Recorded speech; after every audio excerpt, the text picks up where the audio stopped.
இதோ உங்கள் மனதைத் தொடும் ஒரு அழகான காதல் சிறுகதை. எதிர்பாராத பயணம். ரயிலின் கடைசி பெட்டி. ஜன்னலோர இருக்கையில் அவளுடைய பார்வையும் அவனுடைய பார்வையும் எதிர்பாராமல் சந்தித்த முதல் நொடியிலேயே காதல் துளிர்த்தது. தினமும் அதே ரயில், அதே பெட்டி, மௌனப் பார்வை பரிமாற்றங்கள் என நாட்கள் நகர்ந்தன. ஒரு நாள் அவளிடம் பேச வேண்டும் என்ற துடிப்புடன் அவன் காத்திருந்தான். ஆனால் அதற்குள் அடுத்த ரயில் நிலையம் வந்தது. அவள் அவசரமாக இறங்கினாள். அப்போது எதிர்பாராத விதமாக அவளுடைய புத்தகத்திலிருந்து ஒரு துண்டுச் சீட்டு கீழே விழுந்தது.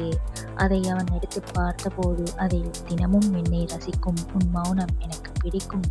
நாளை நாம் பேசலாம் என்று அவளுடைய கைப்பட எழுதப்பட்டிருந்தது. அவனுடைய இதயம் மகிழ்ச்சியில் துள்ளியது. அவளை நோக்கித் திரும்பிய அவன் அதிர்ந்து போனான். அவள் ரயிலின் படிக்கட்டில் நின்று கொண்டு தன் கையில் இருந்த குழந்தையை ஒருவரிடம் கொடுத்துவிட்டு வேறொருவருடன் சிரித்துப் பேசிக் கொண்டிருந்தாள்.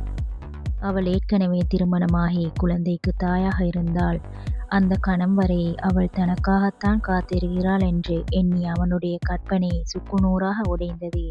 அவன் கையில் இருந்த அந்தச் சீட்டு அவளுடைய காதலைச் சொல்லவில்லை, மாறாக அவளுடைய சூழ்நிலையைச் சொல்லி அவனுக்கு விடை கொடுத்தது. காதல் என்பது எப்போதும் இணைவதில் மட்டுமில்லை, சில சமயங்களில் அழகாக விலகிப் போவதிலும் தான் இருக்கிறது என்பதை உணர்ந்தான்.